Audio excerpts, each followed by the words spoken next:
Hello everyone, কেমন আছো তোমরা সবাই? আশা করি সবাই খুব ভালো আছো। Welcome back to my channel and welcome back to my another mini blog. আজকে তোমাদের সাথে একটা healthy as well as tasty recipe তোমাদের সাথে শেয়ার করব।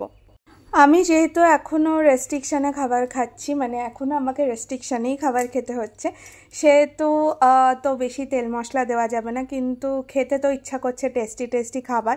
তো দিনটা ছিল সানডে, যেহেতু স্পেশাল কিছু তো একটু বানাতেই হবে।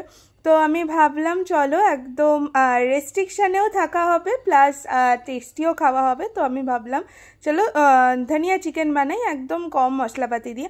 তো প্রথমে আমি ধনেপাতা, রসুন আর কাঁচা লঙ্কা আমি পেস্ট করে নিয়েছিলাম। এই মশলাটাই শুধু গেছে, এর থেকে একটা বেশিও মশলা এখানে ইউজ হয়নি। আর মাংসটা ম্যারিনেট করার জন্য আমি টক দই, একটু নুন আর একটু হচ্ছে ধনে গুঁড়ো আর ওই যেই পেস্টটা বানিয়ে রেখেছিলাম ওই পেস্টটা দিয়েছিলাম, বাস।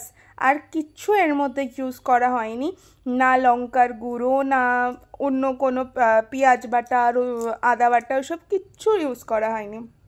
ভালো করে মাংসটা ম্যারিনেট করে আমি বেশ কিছুক্ষণ রেখে দিয়েছিলাম, মানে আমি একদম সকালেই ম্যারিনেট করে ফেলেছিলাম মাংসটা।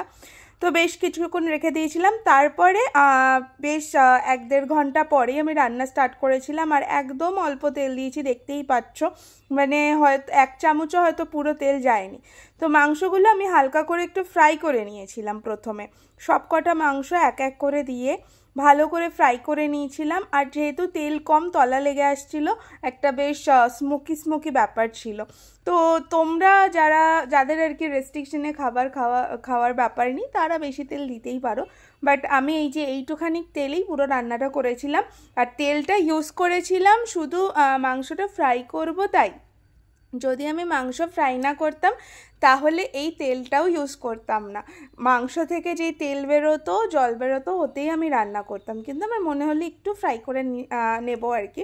তো যাই হোক, তারপরে আমি পুরো ডিরেক্টলি মানে ওই তেলেই দিয়ে দিয়েছিলাম হচ্ছে ওই যেই ম্যারিনেটের যেই পেস্টটা বেঁচেছিল ওটা।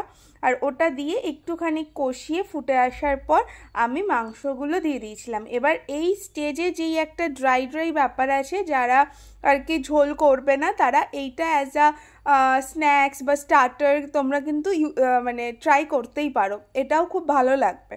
কিন্তু আমি যেহেতু লাঞ্চের জন্য বানাচ্ছিলাম, একটু গ্রেভি না হলে তো ভালো লাগবে না, মানে লাঞ্চটা কমপ্লিট হবে না।